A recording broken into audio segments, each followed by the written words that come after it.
Hello class 10, this is your chemistry class and today's class we are going to discuss about organic chemistry. So let's start the class.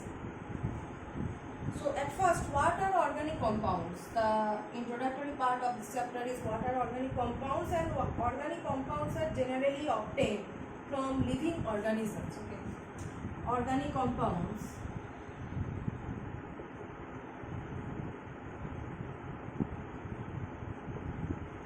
are obtained from living organisms. So organic compounds are generally obtained from living organisms, and what are those living organisms? Like you can say plants and animals. So plants and animals. That means organic compounds can be extracted from plants and animals actually, that are organic compounds. But structurally organic compounds have some criteria, and that was found by scientist Lavoisier that organic compounds have mainly carbon and hydrogen. So the structural characteristics of organic compounds have carbon and hydrogen. Presence of carbon and hydrogen is the main criteria for organic compounds, and that was found by Antoine Lavoisier. This was found by Lavoisier, that the compounds that are extracted from living organisms, plants and animals, all of them contain the carbon and hydrogen element, and that is the main criteria for organic compounds. So in the early 19th century, there was a concept that organic compounds cannot be synthesized in laboratory, but that concept was not true. Actually, organic compounds can be synthesized in laboratory, but it was a previous thought, earlier thought, that it cannot be synthesized, and that theory was known as vital force theory, that organic compounds cannot be synthesized, but they actually can be synthesized, and that was proven by scientist Friedrich Kohler. Okay, a German chemist proved that organic compounds can be synthesized in laboratory, and he synthesized urea in laboratory. So next is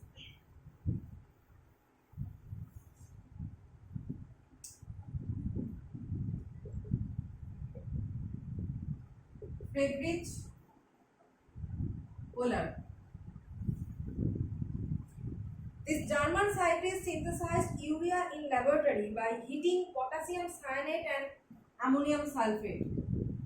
Heating potassium cyanate and ammonium sulfate. By heating potassium cyanate and ammonium sulfate, he synthesized urea. Urea, the formula for urea is like this: CONH2 NH2. This is the formula of urea, CONH2 NH2, and this one is one type of organic compound. So before this method, urea was extracted. Generally, urea contains in the urine of animals, and urea was extracted from the urine of animals. But after this experiment, it was proved that organic compounds like urea can be synthesized in laboratory. So by heating potassium cyanate and ammonium sulfate, Friedrich Kohler, the German scientist, proved that the organic compound urea can be synthesized in laboratory, though urea was initially extracted from the urines of animals.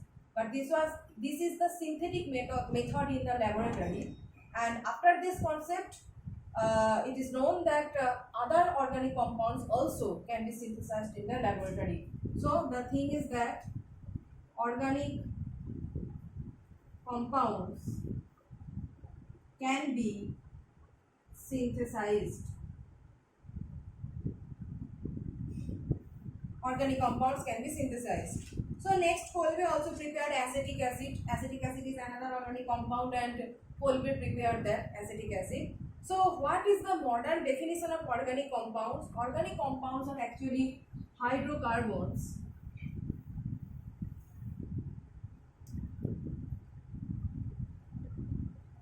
modern definition. So organic compounds are hydrocarbons and they have covalently bonded carbon as an essential constituent. So organic compounds are hydrocarbons and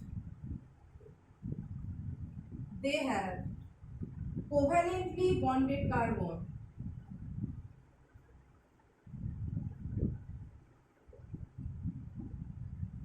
as an essential constituent. Organic compounds are hydrocarbons and they have covalently bonded carbon as an essential constituent. This is the main thing is that. So the what is organic chemistry? The branch of chemistry that deals with the study of hydrocarbons and their derivatives are known as organic chemistry. The branch of chemistry that deals with these organic compounds that are hydrocarbons. So why they are termed as hydrocarbons? Hydro means hydrogen and carbon means carbon. So organic compounds main criteria are the presence of carbon and hydrogen. So they are termed as hydrocarbons. So hydrocarbons and that contain covalently bonded carbon atoms are known as organic compounds, and the branch of chemistry that describes or reveals the study about those compounds are known as organic chemistry. So next things that is how these organic compounds are actually formed and what are their nature and characteristics we will discuss in the next class.